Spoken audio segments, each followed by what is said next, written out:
Before we can watch Princess Tilly's journey to the ruins, the scene shifts to the king's city, where we see a few people outside the city walls. These folks appear to be refugees, afflicted by the same curse-like plague spread by the church. Lady Echo feels really sorry for them, because these people are refugees from the eastern region who didn't get the chance to board the ship sailing back to Border Town, and the church didn't even bother to give them medicine and just threw them out to die. Thin Mustache decides to gather everyone who can still move and tells Lady Echo to take them to safety. She quickly uses her magical voice, announcing that she has come to cure them under the command of the Western Region leader, Roland Wimbledon. She assures the desperate crowd that their ship is at the docks, where people have medicine to cure everyone free of charge. Thin Mustache is amazed to see how her voice is reaching everyone's voice, even though she is not even speaking vocally with words. The people quickly perk up at this news and stand up. Even the lady suffering from illness rises, eager to be saved. She promises to go to the Western Region if it means being cured. Thin Mustache flashes a pleasant grin and tells everyone they can bring their families as well. A while later, we see a bunch of water skins containing the medicine. The soldiers quickly tell the gathered refugees to drink the medicine inside the bottles, and they will be cured immediately. Without a second thought, the desperate people grab the water skins and chug down the water. As they do, a soldier preaches that the rumor about witches spreading this plague is total bullcrap circulated by the church, which is meant to make people beg and kneel before the church. He tells them that not only did Roland provide the medicine, but he's not even charging a single copper for it. Everyone's stunned and having a hard time believing it, because this just feels too good to be true. But then, one of the seriously sick women says she's already feeling better after drinking that potion, and the marks on her body have vanished. The crowd goes wild with joy, and cheers fill the air as they celebrate their salvation. The soldier then explains that Roland Wimbledon is busy developing the Western region and needs a bunch of people to help with farms, building houses, and paving roads. He says those who agree to move there will get food and shelter as compensation. He also promises that everyone will get a job suited to their skills, and lets them know they'll be leaving in 3 days, so they should head to the ships if they want to go to the Western region. The crowd bursts into cheers once again, and eagerly says they're ready to work for Prince Roland. Thin Mustache is glad that everything is going smoothly, and what's even more surprising is that Margaret is also helping by arranging ships. Not gonna lie, I'm curious about why she agreed to help and what our boy offered her to make such a greedy merchant lend a hand. Thin Mustache then asks about the wine barrels scattered around. Theo explains that they're used to store Miss Lily's purified water.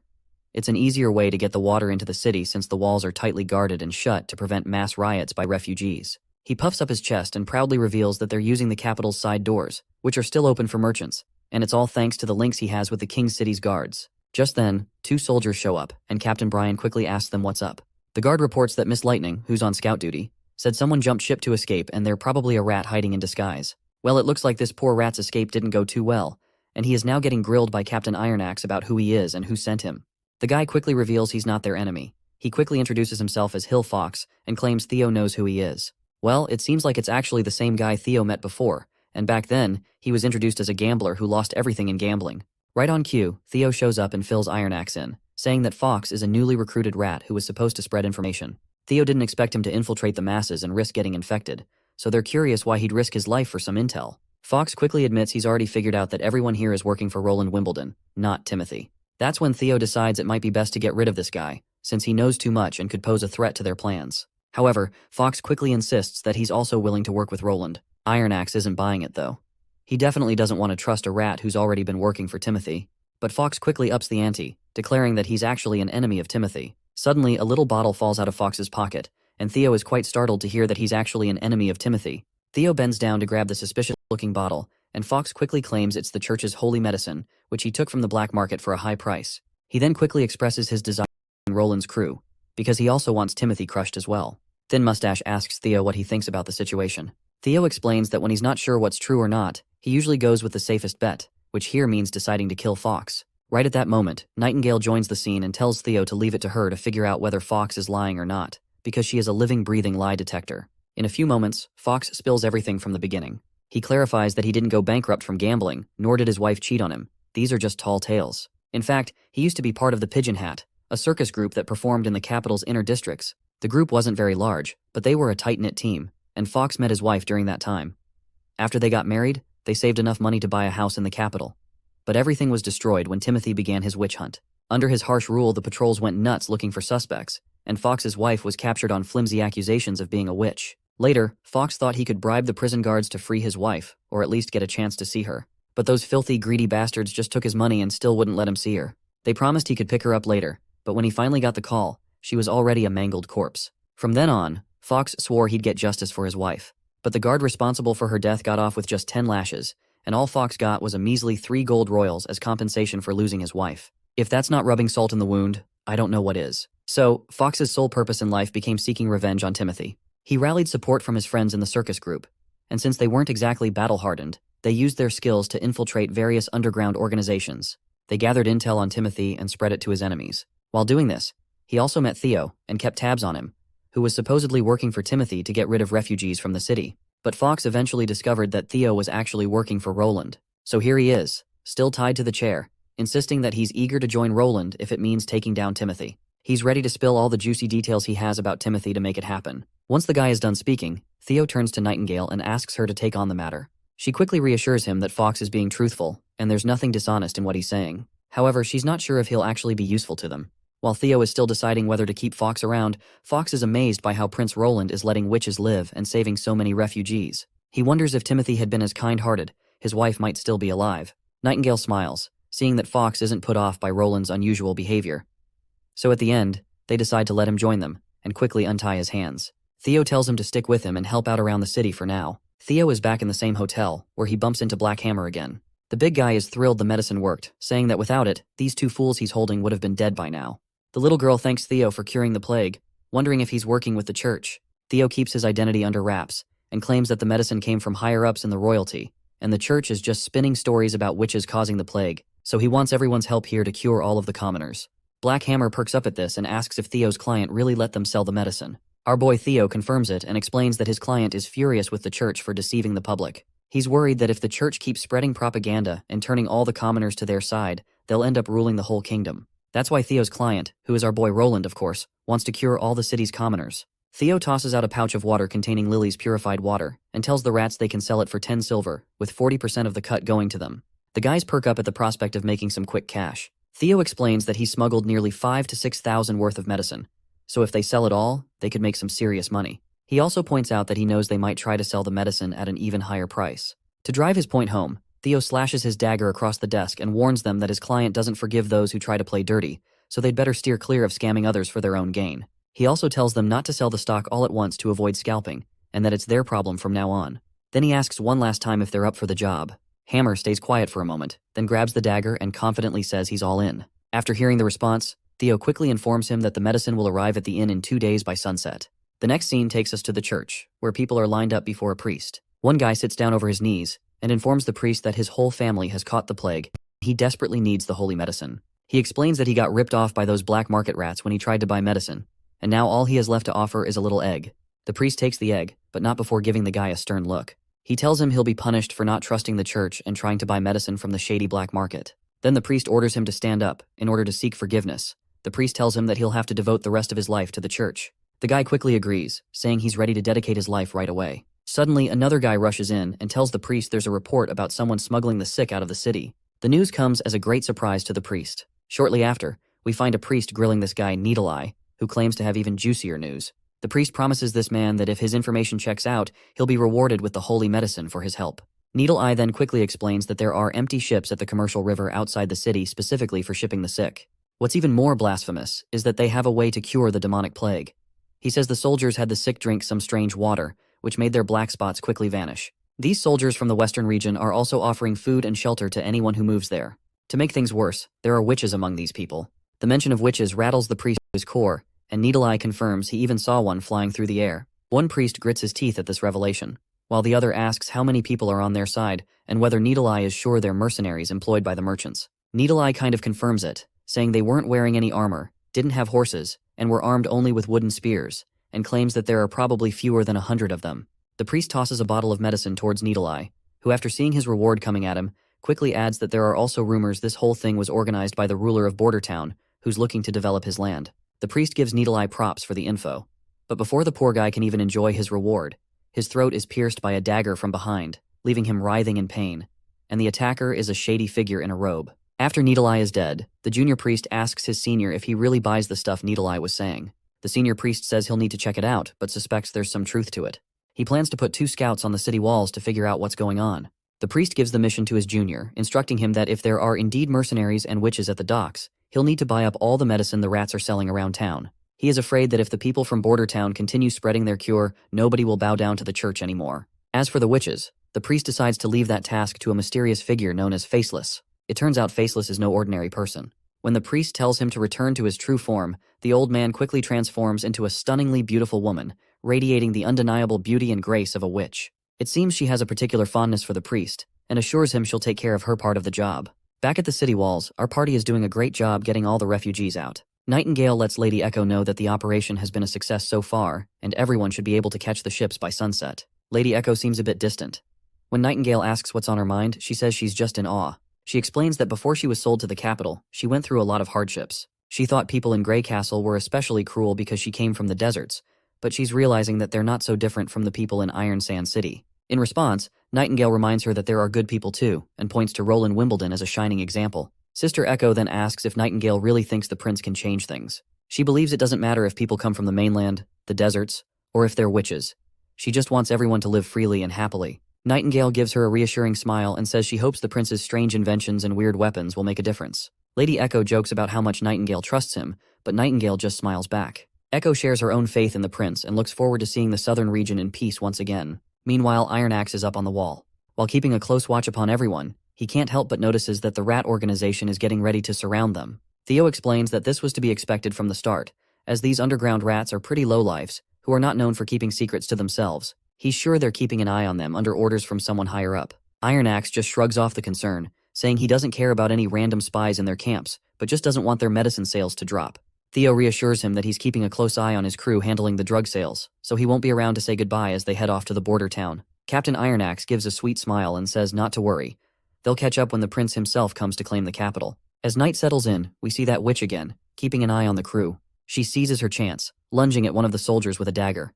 Before he can react, she slits his throat, leaving him dead on the ground. She then takes her clothes off and disguises herself in the soldier's uniform. As Lightning strolls back into camp from her patrol, Wendy's first question is about the current situation.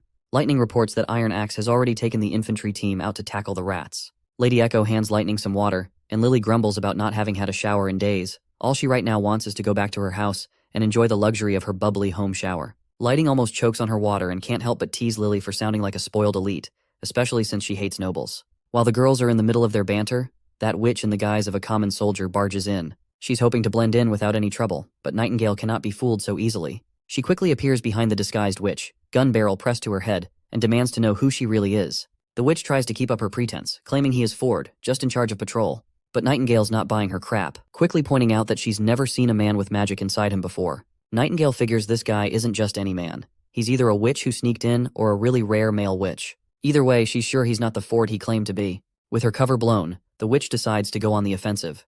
She lunges at Nightingale with a dagger, but Nightingale dodges easily. The witch then turns her attention to Lily, aiming to stab her. Wendy jumps in front to protect Lily, and that woman swings her dagger right away. Nightingale takes action and fires a shot that hits the witch square in the chest. The witch collapses with the single bullet, and as she falls, she reverts to her original form. As she lies on the ground, taking her last breaths, she's overwhelmed by memories of Priestess Heather, who took her in and gave her the name Afra.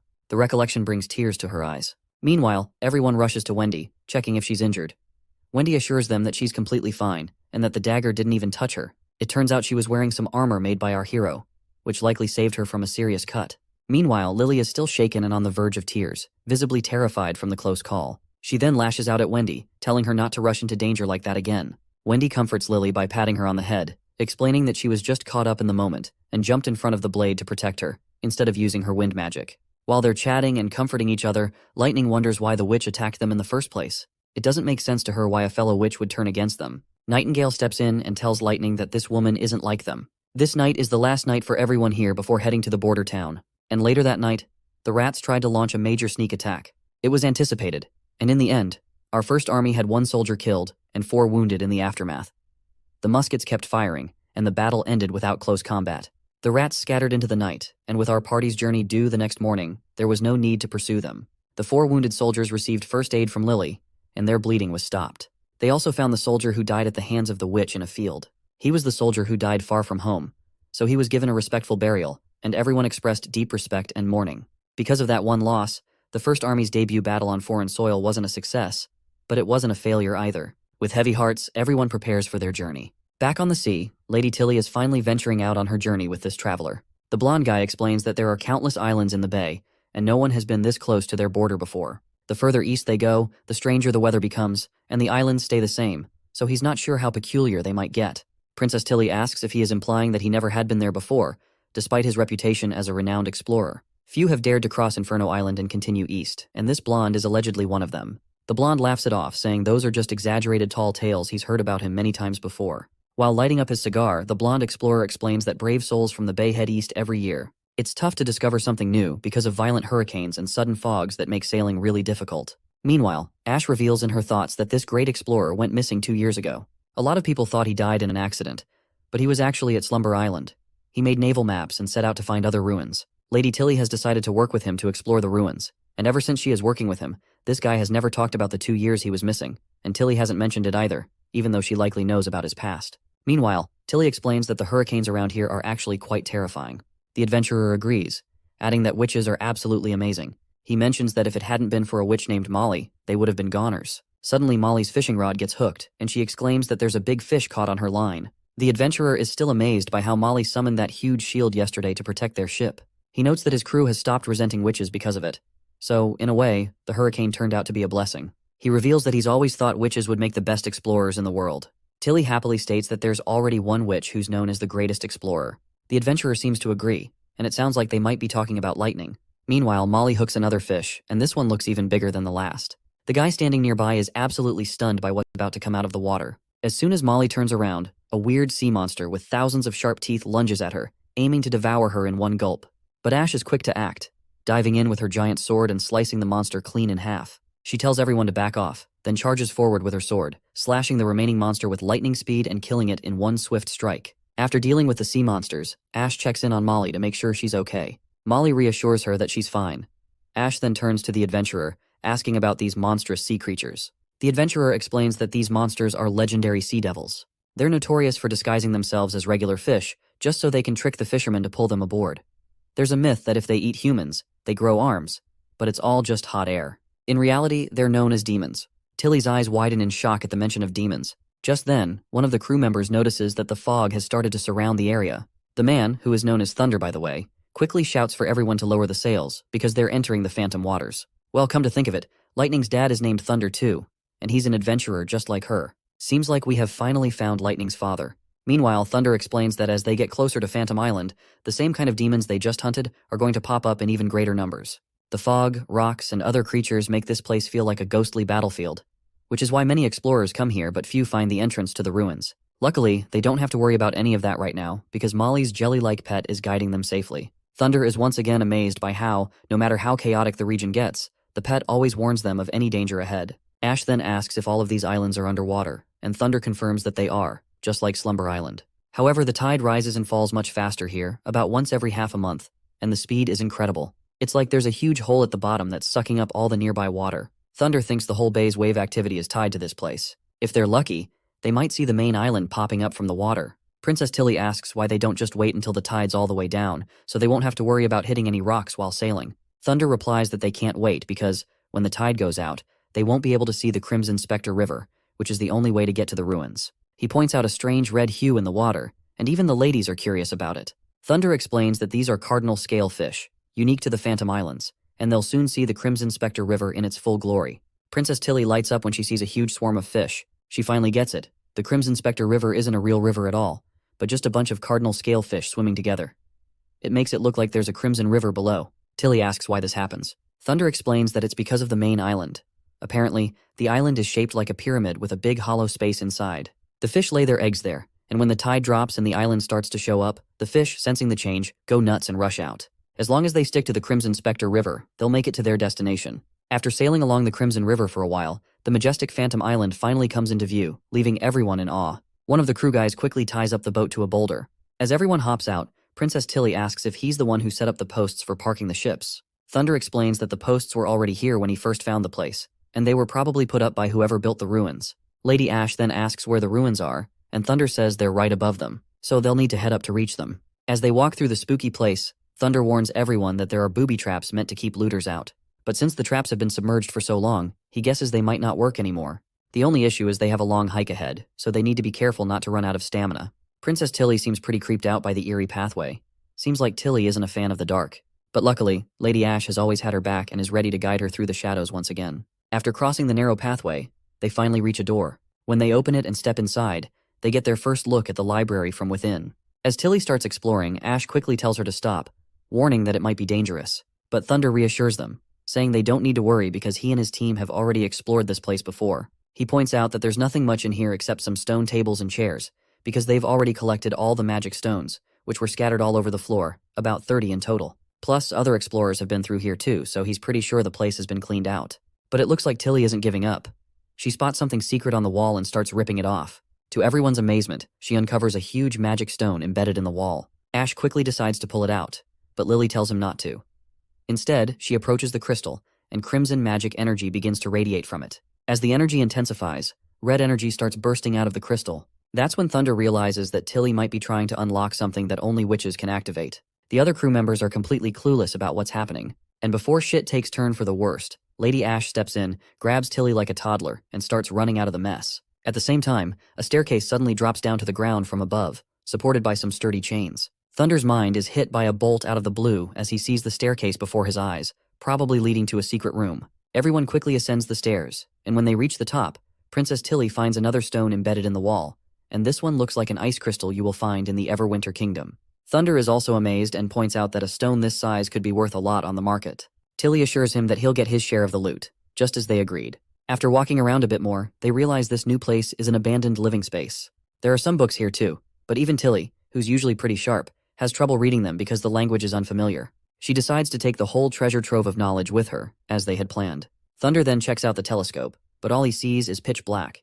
It's probably because it's broken. Princess Tilly calls Ash over to help move a heavy bronze plate. When Ash pushes it aside, they discover another stone underneath. Tilly immediately reaches out to it, and the stone reacts by glowing with a thick crimson light. Princess tells her friend that the stone is continuously drawing in her magic, and quickly Ash tells her to step back. But the princess reveals that it's already too late, and insists she just needs a little more time to finish the process. Things take a turn for the worse as the ground starts shaking, and Thunder begins coughing badly. His eyes fall on the telescope again, and out of curiosity, he makes a bad mistake of looking through it, which leaves him absolutely boggled when he sees a huge door that seems to be connected to the depths of hell itself. Back in the border town, we see the prince holding a letter sent by his sister and delivered by our little pigeon girl. In the letter, Princess Tilly writes that since his brother is also helping the witches, it's clear that the church has become their enemy. She reveals that she's a witch too, which might not surprise him since it's the only reason the other witches trust her. In a nutshell, she's glad that he's earned the witches' trust with his kind heart, instead of treating them like tools, unlike those nobles.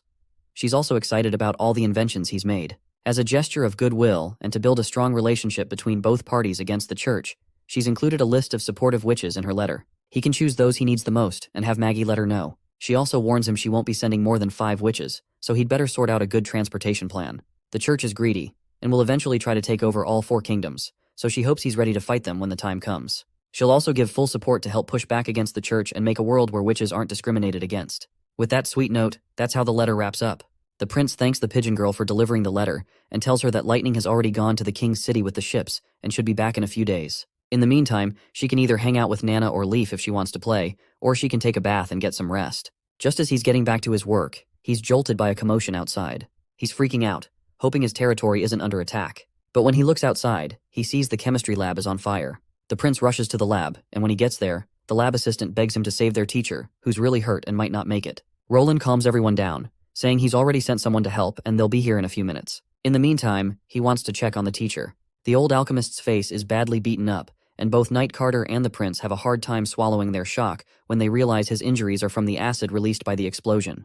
The doctor says they've already done some first aid and stopped the bleeding, but she's worried his injuries might be beyond help. Not wasting any time, the prince quickly tells his guard Sean to bring Nana in as soon as possible, and Sean responds immediately. The prince decides to check out the scene with Carter and reminds the guard again to bring Nana back quickly. They walk into the lab, and it's a total disaster. The prince tells Carter not to touch anything unless he's wearing anti-corrosion gloves. The prince notices a bottle nearby and finds it odd that it's there. He picks it up and realizes it looks like a bottle of spirit from the village market, with less than half left. He wonders if this mad alchemist might actually be a booze-loving old coot, just like our Rick Sanchez. Just then, the soldier arrives and announces that Nana has arrived. Without wasting any time, the prince directs Nana to tend to the alchemist's injuries. Nana confidently declares that small wounds like these are no problem for her. She activates her abilities, and the alchemist's face begins to heal. The skin on his fingers, which had been severely damaged, starts to recover and come together. It's pretty surprising that Nana is actually healing the alchemist's missing fingers, especially since she wasn't able to do this before. Even the soldier is a bit puzzled because there were 3 fingers missing before, but now everything is healed up. The prince asks Nana since when she's been able to do this. In response, the girl explains that she discovered this ability about a week ago. She was experimenting with chickens and realized she didn't need the severed limbs to patch them up once again with body. If she focused enough magic, the lost limbs would slowly grow back by themselves. She proudly mentions that she can pull up this miracle thanks to what the prince taught her in class about the human body being composed of cells. Injuries or amputated limbs are like lost cells, and since magic can fix these losses, she was sure that it should work for amputated limbs too. It's a bit mana-draining task, but growing back a finger is manageable, while regenerating an entire arm is more challenging. Once the alchemist is fully healed, he opens his eyes and jolts awake. He quickly reports that he has finally created what the prince assigned him to make. Curious, the prince asks if he's talking about mercury fulminate. The alchemist confirms with a frantic yes. He explains that the missing catalyst turned out to be alcohol. At first, he tried dozens of different ingredients, but none of them worked. After this streak of bad luck, he bought some alcohol to lift his spirits, and remembered from the chemistry book that alcohol is an organic product and an important ingredient for some reactions. He extracted the alcohol from the spirit and conducted a new test, which surprisingly succeeded on the 6th try. He rambles on about some scientific details that aren't crucial right now. In a nutshell, while experimenting with alcohol, he accidentally had a blast, not the fun kind, but a pretty brutal one. Prince is pretty happy for the discovery, but he is also pretty sad and tells the alchemist to don't pull these kind of risky stunts for the next time, because he is not Rick. The prince tells the old alchemist that if it weren't for Nana, he'd be dead by now. The alchemist's eyes light up in amazement, and he asks if witches can heal wounds caused by experimenting. When he hears the answer, he goes completely wild with joy, excited that he can now experiment without worrying about dying. The prince and Nana are a bit lost on how to handle the frenzied old man. But then, Roland's mind starts racing about their successful experiment, which leaves him grinning from ear to ear, because he's got a great idea for making a bullet cartridge's primer, all thanks to the mercury fulminate discovery. But before he can dive into his exciting experiments, the prince has some boring ruler duties to handle, and he's not too thrilled about it. Just when the prince was hoping for some free time to experiment, a letter arrives from Longsong Fortress about a plague hitting the entire fortress. He also has to check in on Anna and the smith's shop.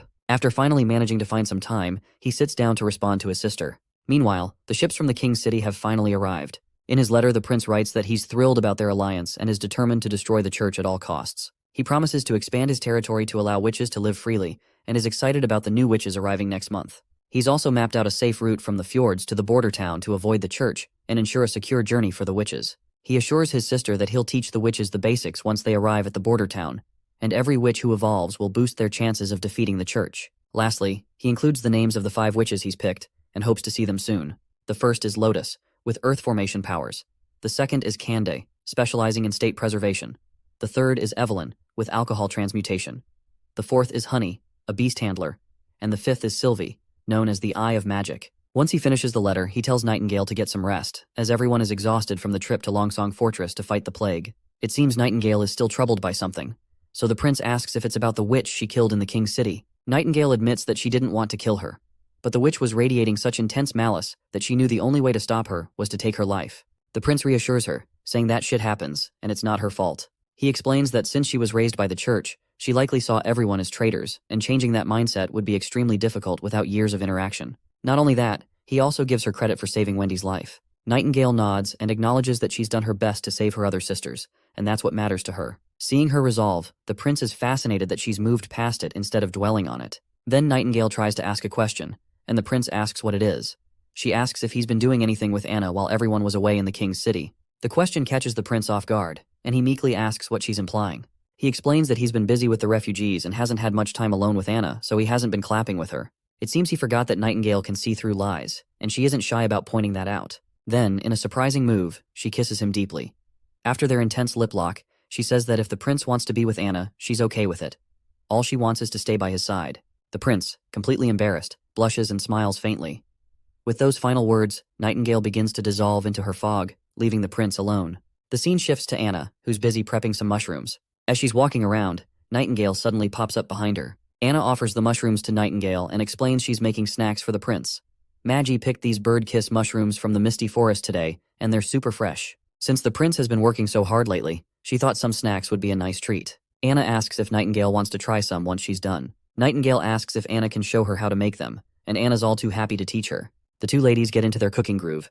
Anna places the mushrooms on a plate after cleaning them, with some dip sauce to bring out their flavor. She grills them until they turn a golden color, and they both enjoy their cooking time together. While they're cooking, Anna asks her senior if she's missed the prince. Nightingale goes silent and looks pretty embarrassed. Anna reassures her that she's not the only one who missed him, because everyone who went to the king's city felt the same way. Noticing Nightingale's unusual behavior, the junior asks what's wrong. Nightingale just says it's nothing but admits that she missed him too. Anna then points out that if she were in Nightingale's place, she'd be dying to reunite with the prince. Nightingale gets a bit somber hearing this, but then Anna snaps her back to the moment, reminding her that the mushrooms are burning. Once they're done, Nightingale takes a bite and finds them delicious. Anna can't stop praising how amazing these mushrooms are when cooked just right. After finishing up, Anna brings a plate of perfectly roasted mushrooms to the prince. She mentions that Nightingale helped with the cooking but felt a bit awkward, so she didn't come along. The prince's mind flashes back to the kiss with Nightingale, and he's momentarily freaked out. Trying to focus, he grabs a mushroom, still thinking about that kiss, and takes a bite. Instantly, there's an explosion of flavor in his mouth. He goes totally nuts, like he's in a Food Wars anime. The mushrooms are perfectly salted and have a soft texture that takes the taste to the next level. The prince asks if there are a lot more of these mushrooms. Anna says they can harvest more since Maggie only made one trip and brought back a big bag. He mentions wanting to cook some veggies too since he's getting tired of meat. He grabs another mushroom, and as soon as he takes a bite, his face goes pale. He's hit with an overwhelming rush of salt, and tears start flowing involuntarily from the saltiness. Anna charmingly explains that this batch was made by Nightingale, who really paid attention to every step. The prince can tell these mushrooms are from Nightingale, especially because they're a bit clumsy but endearing. He reflects on how he spent most of his life working on blueprints and never really had a chance to enjoy simple things like this, making him unsure how to respond to their feelings. He puts the plate back on the table, and Anna asks if he'd like to have some more mushrooms another day. He assures her he definitely will, and they were absolutely delicious. A few days later, it's the day of the award ceremony in Border Town, where people will be honored for their significant contributions. The prince reflects on the achievements they've made, like fighting demons, taking on Longsong Fortress, and everything else. He acknowledges that these accomplishments were all thanks to the efforts of everyone involved. These aren't just elites or artists, but ordinary people who made a huge difference. As a token of appreciation, everyone will receive a generous reward, a special medal designed by the prince himself, along with 100 golden royals and 5 acres of land.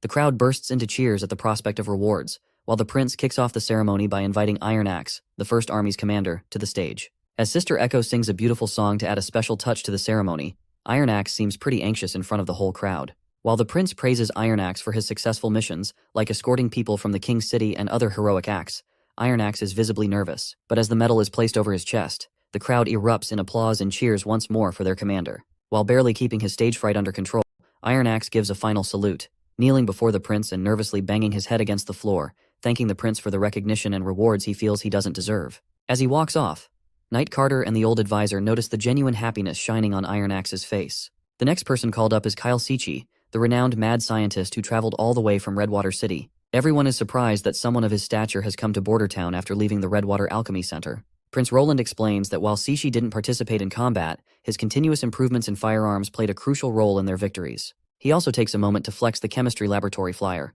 mentioning that they're recruiting people who have completed elementary education. The old man seems pretty annoyed that he was pulled from the lab for this, but the prince reassures him that it's a great chance to get more help for the lab. Once it expands, they'll have a bigger crew called Chemistry 201. The old man's mood brightens, and he starts bowing his head in gratitude. Next up is Nana, who's being rewarded for her healing work. As she steps onto the stage, the crowd starts singing her praises. Everyone thanks her for the times she's healed them, and it completely melts Nana's heart. Overwhelmed by emotion, she reflects on all the hard work she's put in and comes close to tears, realizing she's finally being acknowledged. The prince tells her to calm down and just respond to everyone's enthusiasm. She wipes her tears, stands tall on the stage, and thanks everyone for their generous praise. Once the ceremony wraps up, the prince looks completely worn out from all the speeches and activities. Just when he's about to sink into some well-deserved rest, Nana shows up, puts a finger to his lips, and shushes him. Startled, the prince follows her into his office, where he sees all the witches lined up in the hallway. Lady Scroll steps forward, offering her respects and praising him for his incredible hard work. She struggles to find the right words to express her gratitude. The prince, a bit nervous, listens as the witches explain they've finally found the holy mountain they were searching for. As long as he doesn't send them away, they're more than happy to stay and work with him. The prince shrugs off their flattery, telling them that all he's achieved is thanks to their support, so they don't need to feel indebted. Wendy then steps in, announcing that everyone should head to the dining hall, and the prince will join them soon after changing his clothes. Once the crowd has dispersed, Sister Scroll pulls the prince aside, reminding him that he's been burning the candle at both ends. She notices how tired he looks and suggests he needs to take better care of himself. The prince brushes it off, insisting he's perfectly fine, but his tired eyes give him away. Meanwhile, the witches walking down the corridor are buzzing with excitement about the feast ahead. They're all curious about what delicious offerings await them at the dining table. Back in his quarters, Anna is still with the prince. She thanks him personally, her words failing to capture the depth of her gratitude. The prince, now starting to change into more comfortable attire, casually asks why she's so determined to stay in Border Town. Anna, with a touch of shyness, admits she doesn't have a specific reason, but makes it clear that she'll follow him wherever he goes. She places her head against his chest, seeking comfort and reassurance. While the prince and Nana are getting all emotional, that church guy, whom I forget the name of, stands outside the door, looking forward to discussing some bridge blueprints with the prince. But after peeking through the gate, realizes it's not the best time to interrupt and decides to figure it out on his own. Meanwhile, in the city outskirts at Grey Castle Capital, we catch up with Theo. Fox has brought his circus crew, and he introduces the first guy as a magician who's been undercover in Dreamwater, gathering juicy intel during the naval port barricade. The magician reports that he entered Dreamwater pretending to be an amnesiac, but most people either died or fled. Even the leader, Tanis, was executed by the Judgment Army, and everyone was scrambling to fill the power vacuum. The mention of the Judgment Army grabs Theo's attention. He remembers that this is the church's secret weapon and takes note of the significance. The magician confirms Theo's suspicions. He adds that Tanis's attempt to seize the port failed spectacularly. After retreating to the Eastern District, they were ambushed by the Skeleton Fingers, leaving them with just about 10 people. In a desperate bid to find the church, Tanis and a few of his subordinates set off, but only 2 or 3 of them made it back. They reported that Tanis had a heated argument with the bishop and ended up impaled by the Judgment Army. Theo connects the dots and realizes that Tanis's downfall was likely due to being cut off from church support. The church's refusal to assist him led to his demise. Dreamwater is in serious trouble, and Theo can see how the pieces are falling into place. Man, all this high-stakes political stuff between the kingdoms is a lot to handle, but honestly, who cares? What really matters is watching Roland wipe the floor with everyone. Theo steps in and announces that he serves under Roland Wimbledon and is in charge of gathering reports for him across the kingdom. With his voice raised, he asks if anyone's interested in working for Prince Roland. The whole circus crew gets fired up and makes it clear they're in as long as Timothy is brought to justice. Theo tells them they'll meet once a week at this time and place, and if anyone has urgent reports, they should leave a pot of purple flowers at the door. They'll knock 3 times long, then 2 short. Everyone agrees, and Theo reminds them that a good informant keeps their identity hidden, so they need to keep a low profile. He tells them to cooperate, and they'll make sure Timothy goes down. Theo asks if anyone has anything to add. That's when Fox chimes in, saying Timothy is already on his way back from the eastern region. He shares rumors from the Black Mallet that Timothy seems to be recruiting a lot of rats into his army. The promise is that these rats can become free citizens if they join, and some members of the Skeleton Fingers have gone to the capital to check it out, and it looks like it's legit. Theo quickly realizes that rats can't be real soldiers, so Timothy is probably planning to use those church pills to make them fight, just like they did before. Theo tells everyone to keep a close eye on the rats and report any updates. This will be their first task. The next scene takes us back to the border town, where we see all the refugees lined down, and the person on the counter is taking all the information about each person, and according to their skill set, they are being assigned to a job. A refugee then comes in front of the desk, saying he's illiterate but a skilled woodworker. The attendant starts asking him the usual questions about the job, and the guy answers confidently but nervously. So the receptionist eventually hands him a form to fill out. Just then, Old Man Barov comes from behind, and with his eyes cold as ice, he asks the receptionist why they're doing such a sloppy job. Then, Barov turns to the alleged woodworker and tells him to show his hands. The man reluctantly holds them out. Barov points out that if this guy was a real woodworker, his hands wouldn't be so rough. They should be shiny and tough from handling wood, and stained black from drawing outlines, which is hard to wash off. Plus, the guy keeps avoiding eye contact, which is a dead giveaway that he's faking it. Most people act like that when they're trying to remember something they never actually experienced. The alleged woodworker starts to panic after being exposed. Faced with the punishment of either being sent to the mines or banished from the western region, Barov asks him one last time if he can confirm his story. The man's face goes pale as he realizes the gravity of his situation, and quickly starts banging his head against the floor, confessing that he learned everything by watching his neighbor. The guards take the faker away, and the receptionist, amazed by Barov's insight, comments on his impressive knowledge of woodworking. Barov dismisses the praise, explaining that he picked up these skills during a recruitment drive in the months of Demons. Barov advises the receptionist to pay close attention to individuals when they're answering questions. Only those who answer confidently and accurately deserve to be personally evaluated by the prince. He also emphasizes discouraging others from lying by warning them about the severe punishments. Back in the office, Barov reports to the prince that each refugee is expensive, and if they don't work in Border Town for at least a decade, they won't offset the expense it took to bring them here. The prince reveals his plans, acknowledging that it took 3 days to process the 6,000 refugees. Currently, housing in the town is tight, so he will prioritize the 1,500 skilled artisans first. The other refugees without skills will have to live outside the walls for another 2 or 3 months. The prince instructs Barov to accommodate all the artisans, regardless of whether they are married or not, ensuring they at least get a room. Barov asks what they should do with the spare houses after accommodating the artisans. The prince replies that they should rent them out, giving the refugees a reason to work hard and save money to either buy the house or continue renting it.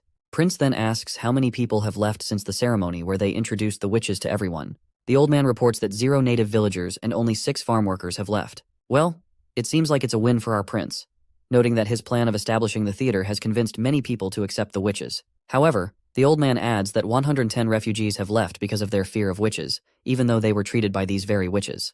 The old man gets all worked up and suggests executing all of them for not showing faith in their prince and to prevent them from returning to the church. But the prince shakes his head, pointing out that the real hardcore church followers were probably among those 300 refugees who stuck around in the capital, even with the plague.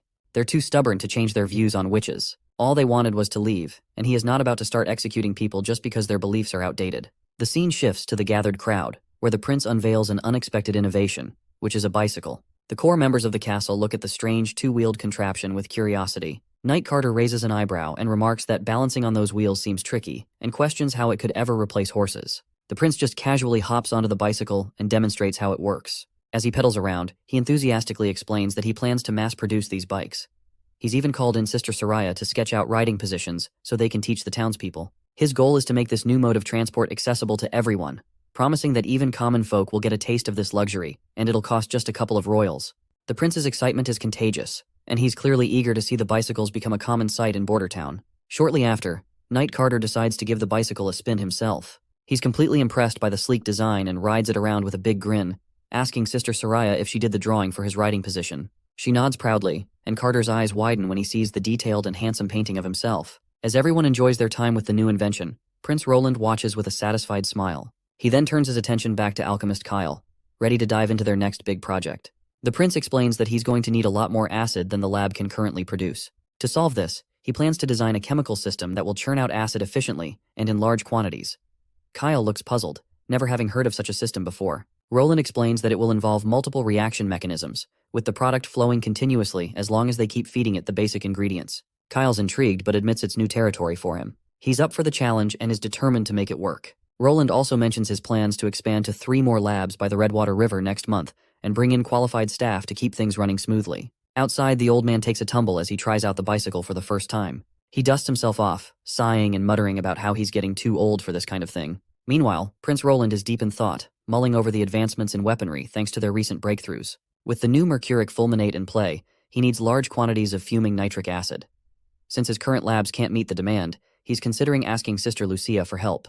Because the only way to win these upcoming wars against the church, he will need more than a few cannons and firearms. As he's lost in these thoughts, he reaches for some dried fish to snack on. Before he can even get a bite, Nightingale appears and mischievously stuffs a piece of fried fish into his mouth.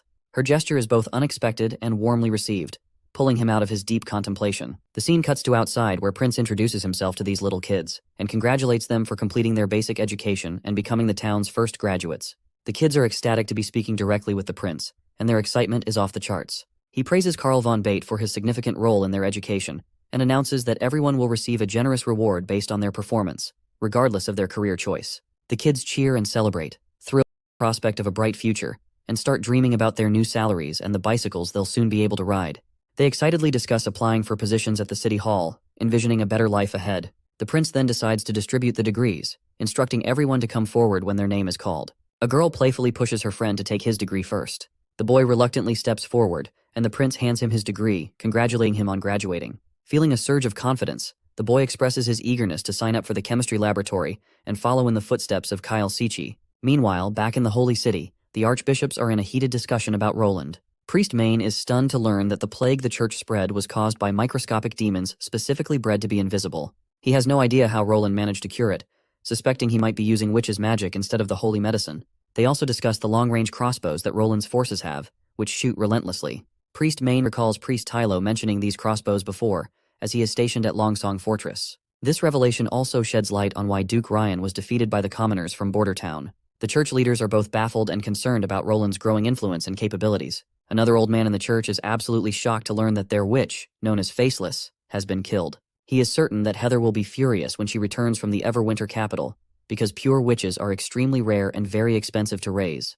Scratch that, a pure witch is even more valuable than the Judgment Army. The old man goes absolutely mad upon hearing that Timothy's soldiers ambushed the Longsong Fortress church and killed the head priest of that place. If you can't recall, This happened when Timothy sent those soldiers to attack Border Town after making them take those church pills. Priest Maine quickly realizes that Timothy just wanted to steal those pills stashed in the church. However, he still can't believe the audacity of Timothy to kill the head of the church. But it is true. As I can remember, Timothy indeed stole those 2,000 pills and fed them to his army of common people to attack Border Town. After mulling over it, Priest Maine quickly understands that Prince Roland is actually planning to acquire this group of refugees as cheap labor. He can arrange for his witches to cure them and ship them to the western region. The old man agrees, saying if they were not fighting Wolfheart right now, the church would put a stop to Roland immediately. And most of all, the witches in the western regions deserve to be swept clean. But Priest Maine tells his old fellow to read this letter before getting riled up. The old man is absolutely blown away to realize that a large number of witches have appeared at the bay and they have destroyed all the current churches. The priests, still in the dark about Princess Tilly's involvement, are puzzled if the witches are migrating from the mainland to the sea. But Priest Maine just shrugs them off, saying that they are far away in the ocean and shouldn't affect their grand plans. The current mission of the church is to acquire more land and labor to expand their judgment army. It seems like these priests have finally recognized this once dumb and goofy fourth prince as the greatest threat to the church. Priest Maine has decided to lead 100 judgment army soldiers and pure witches to permanently wipe out the western region, and decides to deal with the witches at the sea later. The old man is shocked at the idea of Maine going himself, especially since the battle at Wolfheart is still ongoing, and Heather has not returned from Everwinter. But, as if on cue, a soldier arrives with urgent news from Heather. Apparently, a huge fleet has docked at Everwinter, and many enemies are attacking the capital. When the message was sent, 2 city gates had already been lost. Archbishop Heather is currently trying to defend as much as she can, but there are too many enemies, and they are using berserker pills. All the ships are flying the same black flag, the Black Sail Fleet of Garcia Wimbledon. The scene transitions to the castle of Everwinter, where Garcia has taken control and captured Heather. Garcia, standing in the Grand Castle, tells Heather to start praying to her god before she begins her gruesome work. She plans to cut off Heather's fingers and limbs one by one to make her feel the pain and helplessness that the people of Clearwater have suffered.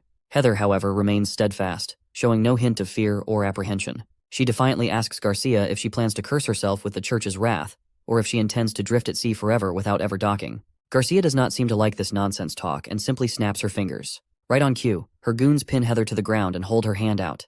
They proceed to cut off her fingers with the cold efficiency of slicing cucumbers. As the pain begins to overwhelm Heather, her face twists with agony. Despite the relentless torment, her eyes well up with tears, but she remains determined not to give in. Garcia's soldiers continue their gruesome task, chopping off her remaining fingers, but Heather's resolve seems unshaken even as her body trembles from the pain. Chief Kabbalah of the Sandstone clan looks at Garcia and asks if this is really necessary, since suffering is usually only needed for intimidation or interrogation. Garcia, clearly annoyed, responds with a sharp question about whether Chief Kabbalah even understands how the church tortures witches. Then Heather's chuckle breaks through, quickly escalating into maniacal laughter. She tells them that they clearly don't grasp the church's power or the importance of its work. Heather makes it clear that Garcia has stuck her hand into a lion's jaws and that the church's enemies will be obliterated. But Garcia just laughs it off and says she'll be more than happy to wait for that day to come. The scene opens with Anna happily digging into her ice cream, her enthusiasm as sweet as the treat she's savoring. The prince couldn't help but feel creeped out, convinced that no matter what era they came from, girls always enjoyed ice cream. It turns out the prince had come up with a simple recipe using just sugar, water, yolks, butter, and milk to make the ice cream. Perfect timing, as the other girls soon joined the scene. Maggie walks in with her hair playfully tousled by leaves, and the prince jokes that they must have been looting bird nests again. He pulls out a letter and mentions that summer begins tomorrow, and before she prepares to head back to the bay, he asks Maggie to deliver the letter to Tilly. Maggie accepts the letter confidently. Meanwhile, Lightning remembers that with the end of the month approaching, Maggie will be leaving the palace soon. The prince then gives Lightning a mission, revealing that the map she's looking at is one she drew herself. He asks if she remembers the shallow beach by the mountains. Lightning quickly points to the spot on the map. The prince tells her to take Maggie and fly out there, plant 2 flags at the spot where the beach meets the mountains, and mark it on the map. Turning to Maggie, he explains that if Tilly agrees to send the witches, Maggie will need to guide the ship to this spot, where everyone from Border Town will welcome them with hot air balloons. Lightning perks up with happiness as she realizes that more witches are apparently going to be joining Border Town soon. The prince nods confidently, saying he believes in his sister and that she will eventually join him. Shortly after, we see the balloons soaring through the air. All the girls are absolutely amazed to see that they're actually flying. The prince has named the balloon the Overlook, and Anna gives all the credit to Soraya for helping paint it. The prince agrees, saying the paint's stickiness is exceptional because it needs to adhere closely to the base layer to support such a massive balloon. Otherwise, it wouldn't be able to withstand the pressure and tension. The prince quickly starts imagining that, since he has acquired DC motors, he can use electrolyzed water to create hydrogen gas. It won't be long before he can build a famous Zeppelin airship. As long as he can find lightweight materials for the frame, a monster like this could soar thousands of meters above the ground. Although the feasibility of dropping bombs from such heights is questionable, it's thrilling to think about invading the church's holy city by land, sea, and air combined. The girls notice the prince smiling, and Lily points out that he's probably excited about the prospect of new witches. The prince keeps grinning, clearly enjoying the excitement of new possibilities. Wendy, meanwhile, is blown away that Princess Tilly and her friends managed to gather so many witches on Slumber Island. The prince nods, adding that Tilly didn't just pull witches from Grey Castle, she also invited witches from the other 3 kingdoms. He even thinks she might have been in talks with the Witch Association at some point. Wendy mentions that Kara, their former leader, never mentioned anything about Tilly. But the prince points out that if Kara had revealed Tilly's invitation, no witch would have joined Kara's quest for the Holy Mountain. Wendy agrees, saying that this unexpected turn of events has actually worked out in their favor. They're now living with such a down-to-earth prince while enjoying a pretty luxurious life. Lily, always the arrogant one, chimes in, suggesting that Bay witches might be better since there are so many witches around, making it easier to walk through town without feeling anxious. As their banter continues and laughter fills the air, and that is when Roland's attention drifts to something a bit awkward. He can't help but notice Wendy's rather prominent pair of hooters. Later that day, the prince sits in his office, mulling over the idea that women with larger breasts often experience sore shoulders, and that's why bras were invented. While it's not a well-verified fact, he figures it's worth trying out to create some undergarments. He thinks about how, as Anna gets older, she might face similar issues, and he'd rather avoid the problem of saggy breasts. He starts designing some bras, marking another innovative leap in this old era. The next day, the balloon soars through the sky once again. This time, it carries not only witches, but also Margaret and a merchant. They're all thrilled and amazed to be flying for the first time. Lightning mentions that she's explored the area and marked it down on the map. Margaret gives her a thumbs up for the work well done. The prince turns to Merchant Marlin, teasing him about whether he's about to crap his pants due to the height. Marlin admits it's really terrifying looking down from so high up and feels like he's on the verge of a panic attack. The prince tells him to calm down, explaining that it's a natural response for someone whose feet are off the ground for the first time, much like how people can get seasick on their first ship voyage. Margaret, meanwhile, is fascinated by the giant balloon, but Marlin remains skeptical. He wonders if witches are controlling it with their powers. But the blondie calmly corrects him, saying that Anna is only managing the flames, and the balloon floats because as long as you keep supplying it with hot air, it will rise naturally. The prince agrees, and adds that hot air rises and cold air sinks, which is why it's called a hot air balloon. They continue chatting about this and other random topics. Eventually, Margaret expresses interest in buying a few hot air balloons from the prince. She mentions that they don't have to be big, just large enough to carry one person. The prince quickly catches on to what Margaret intends to use the balloons for. She confirms that if she attaches the small hot air balloons to their ships, the lookouts will be able to spot pirates from far away, as pirates are a much bigger threat to merchants than storms or tornadoes. The prince flashes a grin and informs her that the price won't be cheap, estimating it will be in the thousands of golden royals. Margaret agrees to pay 1,000 golden royals for one balloon right away. She promises that if the balloons become popular, every merchant in the bay will be eager to buy 1 or 2 for themselves. The other merchant nods in agreement, noting that while he hasn't fully gotten used to the idea yet, it's clear that this could be a crucial exploration tool for the Crescent Moon Merchant Guild. If the prince can make them, he's certain everyone at the bay will want to buy them, even if it means paying a premium.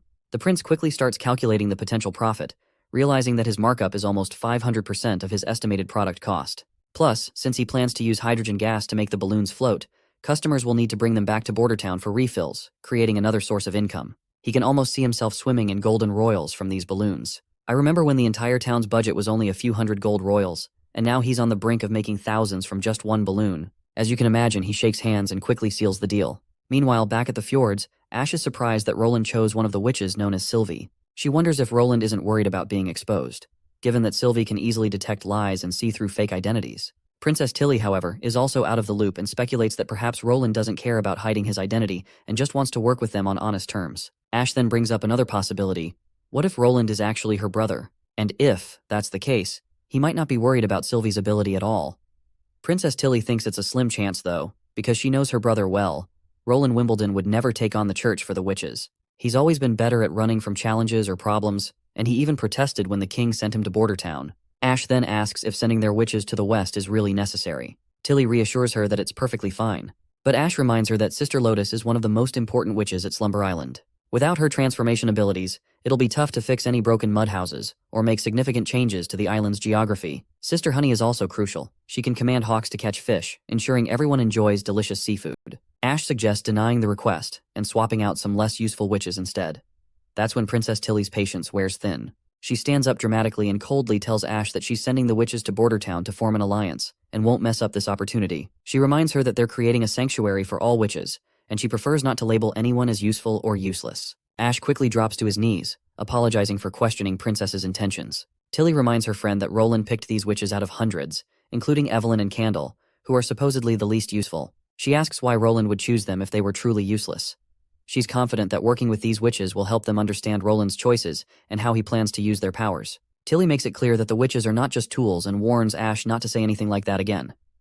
Ash admits her mistake and agrees. Tilly also wants the books they found in the ruins deciphered as quickly as possible. She felt uneasy after her last visit to the ruins and heard that the old association started in Seabreeze Town, with ruins in the eastern forest. She hopes that if the texts in the books match those from both locations, it might reveal a connection. Well, it seems like Tilly is absolutely right.